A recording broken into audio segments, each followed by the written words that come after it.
Hello students, आज हम इस वीडियो में स्टार्टअप फाइनेंस के सोर्सेज के बारे में डिस्कशन करेंगे, जहाँ पे हम बेसिकली 3 सोर्सेज को देखेंगे: crowd funding, angel investing and venture capital. तो चलिए स्टार्ट करते हैं। तो स्टार्टअप फाइनेंस के सोर्सेज के बारे में समझने से पहले हमें ये जानना है कि एक्चुअली ये रिक्वायरमेंट कैसे आई। तो जब आप बिज़नेस स्टार्ट करते हो उस वक्त बिज़नेस को स्टार्ट करने के लिए जो सबसे इम्पॉर्टेंट चीज़ होती है वो है फाइनेंस। पैसे कहाँ से रेज़ होंगे, वो कैपिटल कहाँ से रेज़ करनी है जिससे कि हम अपना स्टार्टअप शुरू कर पाएँ, मतलब अपना स्टार्टअप कर सकें, अपना बिज़नेस शुरू कर सकें। तो एक एंटरप्रेन्योर के पास जब वो बिज़नेस स्टार्ट करने के बारे में सोचता तो उसके पास एक से ज़्यादा ऑप्शंस होते हैं जहाँ से वो अपनी फंडिंग कर सकता है। लाइक वो अपने फैमिली से पैसे ले सकता है, फ्रेंड से पैसे ले सकता है, लोन ले सकता है या एसेट्स को सेल करके पैसे ले सकता है। लेकिन अगर हम रियलिटी में बात करें तो एक ज़्यादा अमाउंट जो आपको बिज़नेस को चलाने के लिए ज़रूरत है वो आपको इन सारे सोर्सेज से एक्यूरेटली मिल पाना पॉसिबल नहीं होती है। तो अगर हम लोन की बात करते हैं तो उतनी सिक्योरिटी चाहिए होती है, और अगर लेंडर्स की बात करें, जो लोग पैसे इन्वेस्ट करने के लिए आते हैं बिज़नेस में, तो वो लेंडर्स जो बिग लेंडर्स होते हैं वो इसमें इन्वेस्ट करने के लिए इंटरेस्टेड होते नहीं हैं। किसी भी स्टार्टिंग इनिशियल स्टेज पे बड़े लेंडर्स रेडी नहीं होते हैं, क्योंकि वहाँ पे क्या होता है, रिस्क बहुत ज़्यादा इन्वॉल्व होता है। तो यहाँ से फिर एंटरप्रेन्योर जो होता है एक नए सोर्स के साइड जाता है, दैट इज़ स्टार्टअप फाइनेंस। अब इस स्टार्टअप फाइनेंस क्या हो गया बेसिकली कि initial infusion of money needed into turn an idea into reality. तो यहाँ पे क्या हो गया, मनी की इनिशियली जो रिक्वायरमेंट है आपके आइडियाज़ को रियलिटी में टर्न करने के लिए, उस वक्त जो फंडिंग ज़रा चाहिए होती है, that is startup finance. Start करने के लिए जो सोर्स ऑफ फाइनेंस आपको चाहिए हैं, जो पैसे चाहिए हैं, और वो पैसे जिन सोर्सेज से आ रहे हैं, that is startup finance sources. तो अब हम यहाँ पे डिस्कस करेंगे 3, जैसे मैंने पहले कहा। तो पहले हम देखते हैं क्राउड फंडिंग। एक एंटरप्रेन्योर अपने बिजनेस को स्टार्ट करने के लिए क्राउड फंडिंग की भी हेल्प ले सकता है, यहाँ से भी कैपिटल रेस की जा सकती है। तो क्राउड फंडिंग कैसे होती है, ये क्या होता है कि जो बहुत लार्ज नंबर ऑफ पर्सन जो होते हैं, इंडिविजुअल हो गए, पब्लिक मीन्स आप कह सकते हैं पब्लिक से स्मॉल अमाउंट्स आप डोनेट करवाते हो, और थोड़ा थोड़ा करके इकट्ठा करके आप अपना कैपिटल इकट्ठा कर लेते हो। लाइक मुझे बिजनेस स्टार्ट करना है तो मैंने क्या कर दिया, पब्लिक को अप्रोच किया कि पब्लिक कुछ भी डोनेट करे, इंडिविजुअल। ठीक है, यहाँ पे हम किसी कंपनी, किसी ऑर्गेनाइजेशन को अप्रोच नहीं करते हैं।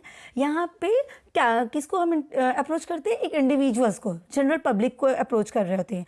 पर नंबर ऑफ पीपल जो होंगे वो लार्ज होंगे, बहुत ज़्यादा अमाउंट, बहुत ज़्यादा लोगों को, और उनसे जो रिक्वायरमेंट हम रखेंगे वो बहुत थोड़ी सी कि आप जितना डोनेट कर सकते हो, मिनिमम अमाउंट। तो उससे क्या हो गया, थोड़ा थोड़ा थोड़ा थोड़ा सबसे आते हुए वो एक पूल इकट्ठा हो जाता है कैपिटल। वो कैपिटल से हम अपना बिजनेस शुरू कर देते हैं, दैट इज़ क्राउड फंडिंग।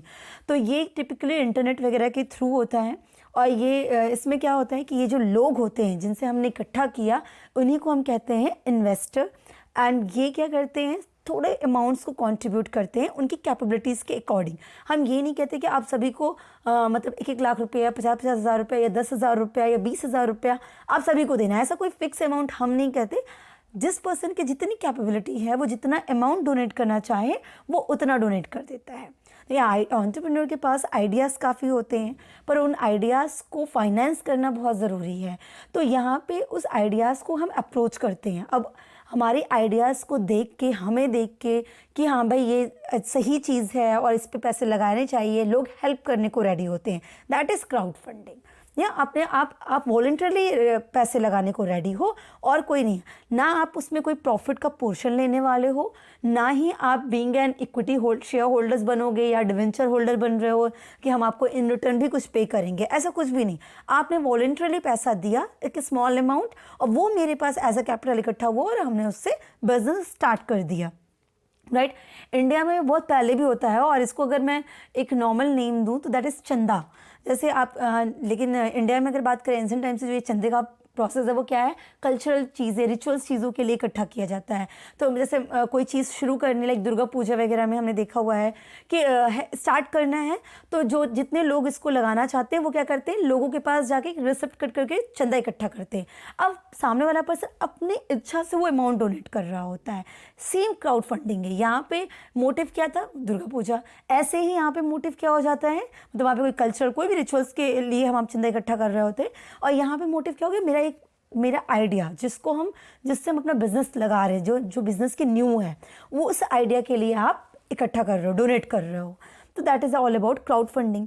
अब अगर हम बात करते हैं इंडिया में, तो क्राउड फंडिंग को इंडिया में सेबी ने भी गवर्न किया हुआ है, मीन्स उसके बारे में सेबी की भी गाइडलाइंस है, राइट। और ये लीगल है। ये क्राउड फंडिंग, ये चंदा सिर्फ एक उसको रिप्रेजेंट करने का टर्म हो गया, पर अगर लीगली बात करते हैं तो क्राउड फंडिंग जो है कई टाइप की होती है। तो जैसे इक्विटी क्राउड फंडिंग, तो इक्विटी क्राउड फंडिंग को छोड़ के, क्योंकि ये हमारे यहाँ भी लीगल नहीं किए, लेकिन डेब्ट क्राउड फंडिंग या अदर क्राउड फंडिंग के जो हैं वो सब हमारे यहाँ लीगल है, कि अगर कोई चाहे कि क्राउड फंडिंग के नाम पर डेब्ट चाहता है तो हम उसको दे सकते हैं और वो गलत नहीं होगा, वो लीगल है। और नॉर्मली क्राउड फंडिंग का मतलब सबने इकट्ठा कर दिया बिना किसी रीज़न के, ओके। तो अब ये ऑल अबाउट क्राउड फंडिंग। अगर हम इसके एग्जांपल्स की बात करते हैं कि इंडिया में कौन क्राउड फंडिंग करता है, तो एक मिलाप वेबसाइट है हमारी, मिलाप। ये सब इंडिया की सबसे नंबर 1 क्राउड फंडिंग की वेबसाइट है, जहाँ पे आप अपने आइडियाज़ को मेंशन कर सकते हो और लोग उस पर डोनेट करते हैं, ठीक है। तो यहाँ पे raise funds online for yourself, your loved ones, charities and more. तो सभी अपने हिसाब से अपना पैसा वहाँ पर डोनेट कर देते। तो एक मिलाप हो गई। इसके अलावा भी बहुत सारी वेबसाइट्स हैं, लाइक केटो है, बिट गिविंग है, विशबेरी है, ड्रीम वैलेट से, ये ड्रीम वैलेट जयपुर का है, जयपुर से है। तो ये इस तरह से बहुत सारी वेबसाइट्स हैं जो क्राउड फंडिंग ही कराती हैं वेंचर कैपिटलिस्ट के लिए, सॉरी एंटरप्रेन्योर के लिए। अब हम नेक्स्ट देखते हैं। Next is what? Next is angel investing. Angel investing क्या हो? देखिए, एंजल मतलब कोई आपको, जब क्या हम कहते हैं ना कि आपको ज़रूरत थी और कोई आके खड़ा हो गया आपकी हेल्प करने के लिए, तो हम उसे क्या कहते हैं? एंजल। ज़रूरत के समय पे जो आपकी हेल्प करिए वो उसको हम एंजल की तरह रिप्रेजेंट करते हैं। तो यहीं पे यहाँ पे कॉन्सेप्ट है एंजल इन्वेस्टिंग का। तो angel investors is usually high net worth individuals who funds startup at the early stages often with their own money. तो एग्जैक्टली यहाँ पे क्या हो गया कि एक पर्सन जो आपके आइडियाज़ को प्रमोट करने के लिए रेडी है, वो आपको उस स्टार्टअप के लिए फंड देने को रेडी है। कब? अर्ली स्टेज पे। मीन्स आप चाह रहे हो कि मेरा बिजनेस शुरू है, मेरे पास ये आइडिया है, अब इसके लिए पैसे चाहिए। तो एक पर्सन जिसके नेटवर्थ अच्छी है, जिसके पास ज़्यादा पैसा है, उसका अपना पैसा, अब वो आपसे कहता है कि चलो कोई नहीं, आप शुरू करो, पैसे मैं लगा रहा हूँ, वो रिस्क लेने को रेडी हो जाता है। तो वो आपके लिए क्या हो गया? आप जो बिज़नेस शुरू कर रहे हो वो आपके लिए क्या हो गया? एक एंजल इन्वेस्टर हो गया, आपकी हेल्प के लिए वो आ गया, right.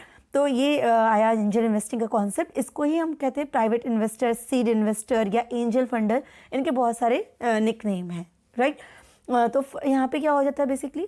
Funds that angel investor provides may be one time investment to help the business get off the round और an ongoing injection to support the carry the company through its difficult early stages। तो यहाँ पे ये जो investors होते हैं या angel investor होते हैं, वो ऐसा नहीं कि आपको हमेशा पैसे देते रहेंगे। ये वन टाइम इन्वेस्टमेंट होती है। आज आपको सोचता है चलो ठीक है आप शुरू करो, मैं पैसा लगा रहा हूँ, ये वाला कॉन्सेप्ट होता है, वन टाइम इन्वेस्टमेंट होता है। इसके साथ ही कई बार ऐसा भी होता है कि मान लीजिए आप बिज़नेस शुरू कर दी और आप ऐसे स्टेज पे हैं जहाँ पे आपको लग रहा है कि बिज़नेस बिल्कुल तरीके से बंद हो जाएगा और आप अर्ली स्टेज में डिफ़िकल्ट सिचुएशंस में आ गए हैं। शुरू किया नहीं कि आपको लगता है कि अब हम नहीं चला पाएंगे क्योंकि आपके पास फंडिंग नहीं है। ऐसे में कोई इन्वेस्टर रेडी होता है और आपको पैसे लगा देता है, दैट इज़ एंजल इन्वेस्टर।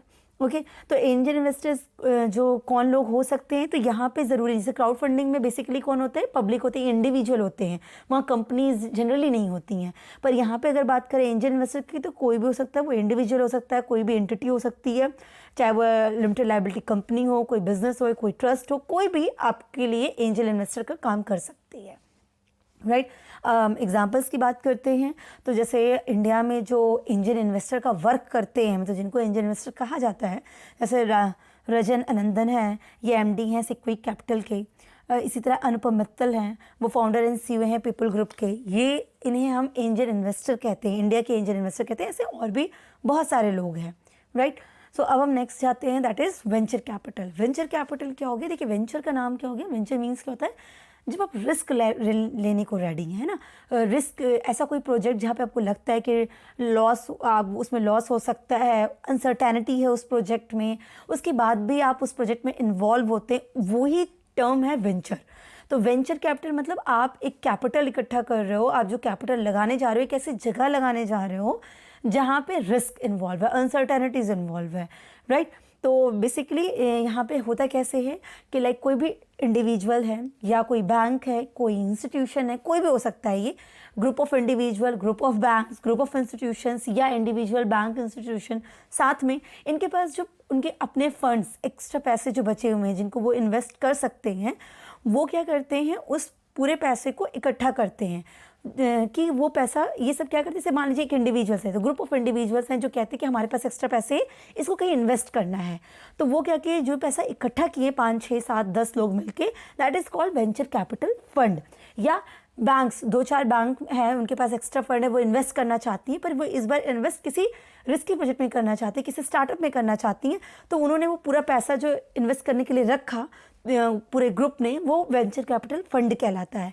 इसी तरह इंस्टीट्यूशन या इन तीनों का कॉम्बिनेशन ने जो पूल इकट्ठा किया मनी का, that is called venture capital fund. अब ये क्या करती हैं, जब इनका फंड इकट्ठा हो जाता है तो ये एक ऐसे बिजनेस को ढूंढती हैं, ऐसे ऑर्गेनाइजेशन को ढूंढती हैं, ऐसे इंस्टीट्यूशंस को ढूंढती हैं, ऐसे इंडस्ट्री को ढूंढती हैं जो स्टार्टअप में है, जो अर्ली स्टेज में है, जिसको फंड की ज़रूरत है, फिर ये उस फंड को वहाँ पे इन्वेस्ट कर देती हैं। तो ये जो इंडिविजुअल बैंक इंस्टीट्यूशन जिन्होंने अपना पैसा लगाया, इन्हीं को बोलते हैं वेंचर कैपिटलिस्ट, राइट। और ये जो अमाउंट था that is called venture capital fund. Business किसी और का शुरू कोई और कर रहा है, लेकिन पैसे कौन लगा रहा है, ये लगा रहे हैं, रिस्क कौन ले रहा है, ये ले रहे हैं। तो वेंचर कैपिटल में इसीलिए हम एक तरीके से, और इन्हें क्या कहते हैं, ये इक्विटी टाइप के होते हैं। इक्विटी क्यों होते हैं, क्योंकि जो वेंचर कैपिटलिस्ट होते हैं ना, वो बेसिकली इक्विटी के बारे में होते हैं, इक्विटी स्टिक रहती है इनकी। ये अगर पैसे लगाते हैं तो साथ में ओनरशिप की भी बात इनकी रहती है वेंचर कैपिटलिस्ट के बारे में, इसीलिए इन्हें इक्विटी होल्डर्स भी कहा जाता है कि ये इक्विटी स्टिक्स रहते हैं इनके, ठीक है। तो अब आगे इसको समझते हैं और अच्छे से। तो वेंचर कैपिटल फर्म्स क्या होता है, टाइप ऑफ इन्वेस्टमेंट है जहाँ पे फंड या मेंटोर क्या करता है, अपनी यंग कंपनीज़ या स्टार्टअप कंपनीज़ में पैसे लगाता है, इन्वेस्ट करता है। यहाँ पे वो रेडी हैं कि ठीक है हम रिस्क लेने को रेडी हैं, तो हम, लेकिन साथ में वो ओनरशिप भी लेते हैं उस बिज़नेस की, राइट। या कन्वर्टेबल डिवेंचर्स के टाइप में रहते हैं कि जो बाद में कन्वर्ट हो सके इक्विटी में, इस तरह से इनका मेन होता है, स्टेक होता है। तो venture capital is a form of financing where capital is invested into a company, usually a startup और small business, in exchange for equity in the company. तो यहाँ पे ये लोग क्या करते हैं, स्टार्ट करते हैं इक्विटी में, बेसिकली इनका रहता है बिजनेस में पैसा लगाएंगे, स्टार्टअप बिजनेस में पैसा लगाएंगे, रिस्क लेने को रेडी रहेंगे, लेकिन साथ में उनकी इक्विटी के स्टेक्स भी रहते हैं। इस तरह से इनका वेंचर कैपिटलिस्ट हम इनको कहते हैं, राइट। तो अब अगर बात करें एंजल इन्वेस्टर की, तो वहाँ पे जो इन्वेस्टर होता है वो क्या होता है, उसका अपना पैसा होता है, ओन मनी होती है, उस प्राइवेट इन्वेस्टर्स के अपने पैसे होते हैं। जबकि अगर हम वेंचर कैपिटलिस्ट की बात करते हैं तो यहाँ पे क्या होता है, पूल्ड होता है मनी का, जो अदर इन्वेस्टर्स के साथ मिलके होता है, और फिर वो उस फंड को स्ट्रैटेजिकली मैनेज करते हैं और इन्वेस्ट करते हैं। तो अगर तीनों चीज़ों को, डिफरेंस को समझने की कोशिश करें, तो सपोज़ करिए कि मैं बिज़नेस शुरू करने जा रही हूँ। अब अगर उस बिज़नेस के लिए मुझे कैपिटल चाहिए, वो मैंने पब्लिक को अप्रोच किया कि थोड़ा थोड़ा पैसे डोनेट कर दे, थोड़ा थोड़ा पैसा दे दे, जिसकी जितनी इच्छा हो, तो वो that is crowd funding. Crowd से मैंने फंड इकट्ठा किया, राइट। और अगर हम बात करते हैं एंजल इन्वेस्टर की, तो अब मुझे बिज़नेस शुरू करना था और मुझे पैसे चाहिए थे, तो किसी प्राइवेट इंस्टीट्यूशंस ने, किसी पर्सन ने, किसी इंडिविजुअल ने, किसी ने भी, जिसने कहा कि ठीक है तुम्हारे आइडियाज़ को मैं फंड दूंगा, ठीक है, अब मैं पैसे अपना लगा रहा हूँ, तो पर्टिकुलर उस पर्सन ने डेप्ट के बदले, कन्वर्टेबल डेप्ट के बदले, या किसी प्रॉफिट पोर्शंस के उस पे बेसिस पे, शेयर्स के बेसिस पे, किसी भी बेसिस पे उस पर्सन ने अपने पैसे जो है मेरे में इन्वेस्ट किए, मेरे बिजनेस में दिया, तो अब इसको कहेंगे कि एंजल इन्वेस्टर रहा मेरे लिए। अब वेंचर कैपिटलिस्ट की बात करते हैं, तो मैं बिजनेस शुरू कर रही हूँ, अब 4-5 लोग मिल के अपना पूरा पैसा मेरे में इन्वेस्ट कर रहे हैं, तो वो सारे लोग क्या हो गए, वेंचर कैपिटलिस्ट हो गए। वो 5-6 लोग मिल के पूरा फंड इकट्ठा किए और फिर मुझे वो फंड दिए हैं, तो वो क्या हो गया, वेंचर कैपिटलिस्ट हो गए, राइट। तो अब वहाँ पे वेंचर कैपिटलिस्ट में क्या हो गया कि वो पूरा अच्छे से, क्योंकि वो 3-4-5-6 लोगों का पैसा लगा हुआ हो, तो उसको अच्छे से, उस पूल्ड मनी को अच्छे से स्ट्रैटेजिकली मैनेज करके इन्वेस्ट करते हैं, और फिर वो उनके इक्विटी स्टेक्स होते हैं। वो अब मुझे पैसा दे रहे हैं, तो चूंकि वो सारा पैसा उनका लगा हुआ है, मेरे तो आइडियाज़ हैं, तो कहीं ना कहीं मुझे उन्हें इक्विटी के शेयर्स देने होते हैं, वो इक्विटी में पैसा लगाते हैं, राइट। तो that is all about venture capitalist. अब यहाँ पे जब वेंचर कैपिटलिस्ट की बात करते हैं, तो ये फंडिंग जो होती है ना, वो कई स्टेजेस में होती है। जैसे सीड मनी, जब आप स्टार्ट करने जा रहे हो, नई आइडियाज़ को आप पैसा लगाते हो, नई आइडियाज़ में एकदम लो लेवल फाइनेंसिंग हो गई, तो हम उसे कहते हैं सीड फाइनेंसिंग। इस समय जो वेंचर कैपिटलिस्ट पैसा लगाते हो, सीड फाइनेंसिंग। दूसरा स्टार्टअप स्टेज, स्टार्टअप स्टेज में जैसे आपने शुरू कर दिया, अब आप प्रोडक्ट को डेवलप करना है या मार्केटिंग करनी है, इसके लिए फंडिंग चाहिए, एंड देन वेंचर कैपिटलिस्ट ने पैसा लगाया, तो उसे कहते हैं स्टार्टअप पे पैसा लगाया। फर्स्ट राउंड में जैसे मैन्युफैक्चरिंग के लिए पैसे लगाना है, सेल्स के लिए पैसे लगाना, टेक्नोलॉजी लगाने के लिए पैसे लगाना, तो ये फर्स्ट राउंड फाइनेंसिंग हो गई वेंचर कैपिटलिस्ट की। इसी तरह सेकेंड राउंड आती है, थर्ड राउंड होती है, थर्ड राउंड को ही हम मेजाइन फाइनेंसिंग भी कहते हैं। तो इट्स ऑल अबाउट फाइनेंसिंग के वेंचर कैपिटलिस्ट की फंडिंग की भी अलग अलग स्टेजेस होती हैं। एंड आई होप आपको तीनों क्लियर हुआ होगा। इसके अलावा भी कई मैथड्स जैसे बूट स्ट्रैपिंग वगैरह भी है, सोर्सेज हैं सोर्सेज हैं स्टार्टअप फाइनेंसिंग के। सो आई होप आपको क्लियर हुआ होगा। Wish you all the best. Thank you so much.